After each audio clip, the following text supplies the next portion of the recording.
सभी को हमारी प्यार भरी नमस्ते। हमारे यूट्यूब चैनल में पुनः हम आप सभी का स्वागत करते हैं, अभिनंदन करते हैं।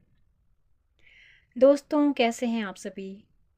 आशा करते हैं स्वस्थ होंगे, प्रसन्न होंगे। ये नहीं कह सकते, क्योंकि जिस तरह से बरसात ने इस बार साधारण जनमानस पे कहर ढाया है, ऐसे में प्रसन्न रहना बहुत मुश्किल है।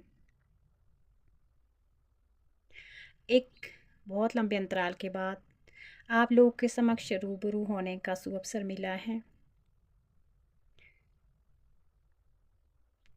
हम इतने लंबे अंतराल के बाद क्यों आप लोगों के समक्ष रूबरू हुए हैं, इसका कारण हम आप लोगों को नहीं बता सकते। परंतु आज हम जिस महत्वपूर्ण विषय के बारे में आप लोगों को जानकारी देंगे, आपको इससे अवश्य कुछ न कुछ लाभ मिलेगा। आज का जो हमारा विषय है अत्यंत गहन विषय है। जैसा कि आप सभी लोग जानते हैं कि समय परिवर्तनशील है। जैसे जैसे समय बीतता रहा, महिलाओं की स्थिति में भी सुधार होता रहा। उन्हें पढ़ने लिखने का अवसर मिलता रहा। पढ़ने लिखने के साथ साथ वो बाहर काम भी करने लगी। परंतु ऐसे में उनकी चुनौतियाँ कम नहीं हुई। हालांकि नई नई चुनौतियाँ उनके सामने आती गई।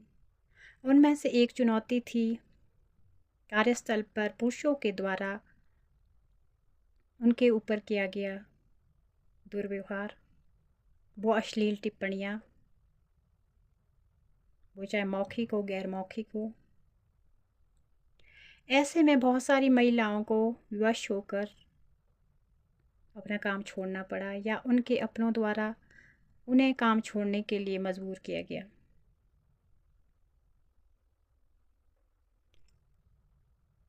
राजस्थान में भंवरी देवी नामक एक महिला जो सोशल वर्कर थी, उन्होंने देखा कि उनके गांव में दो छोटी छोटी बालिकाओं का बाल विवाह हो रहा है। उन्होंने उसका विरोध किया और उनके परिवारजनों को समझाया कि अभी इनका विवाह ना करें। परंतु उनके परिवारजनों ने उनकी एक भी न मानी। मजबूरन भंवरी देवी जी ने इसकी शिकायत पुलिस में दर्ज करी। परिणाम स्वरूप इन दो बालिकाओं का विवाह तो रुक गया, परंतु इसका बहुत बड़ा खामियाजा भंवरी देवी जी को स्वयं भुगतना पड़ा। उन दो बालिकाओं की फैमिली से ही कुछ पुरुषों ने उनका मिलकर गैंग रेप किया। भंवरी देवी जी ने इसकी पुलिस में शिकायत दर्ज की, सेशन कोर्ट, डिस्ट्रिक्ट कोर्ट, फिर हाई कोर्ट में, परंतु उन्हें कहीं भी यथोचित न्याय ना मिला। भंवरी देवी जी को उचित न्याय मिले, इसके लिए कुछ महिलाओं ने संगठित होकर विशाखा नाम का एक एनजीओ बनाया और सुप्रीम कोर्ट में एक याचिका दायर की। इसी दौरान सुप्रीम कोर्ट को कुछ ऐसे तथ्य, कुछ ऐसी गाइडलाइंस मिली जिसके चलते आगे एक अधिनियम अस्तित्व में आया, जिसका नाम था कार्यस्थल पर महिलाओं पर यौन उत्पीड़न रोकथाम अधिनियम 2013, जिसे हम पॉश एक्ट के नाम से भी जानते हैं। पॉश की फुल फॉर्म है प्रिवेंशन ऑफ सेक्सुअल हरासमेंट। यह अधिनियम 9 दिसंबर 2013 को लागू किया गया। इस अधिनियम का मुख्य उद्देश्य था महिलाओं को एक सुरक्षात्मक वातावरण प्रदान करना, ताकि वो अच्छे से कार्य कर सके। उनके लिए गैर भेदभावपूर्ण माहौल पैदा करना। अब हम आपको बताएंगे कि पॉश एक्ट 2013 के अंतर्गत ऐसी कौन कौन सी गतिविधियां हैं जो यौन उत्पीड़न के अंतर्गत आती हैं। वो है शारीरिक संपर्क बनाना, यौन संबंधों की मांग या अनुरोध करना,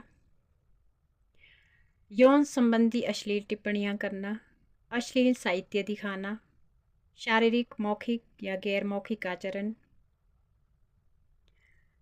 कार्यस्थल पे कार्य करने में बाधा डालना या कार्य ना करने के लिए डराना धमकाना। यह सभी गतिविधियां यौन उत्पीड़न मानी जाएगी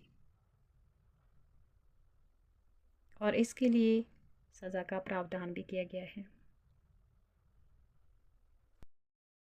पॉश एक्ट 2013 के अंतर्गत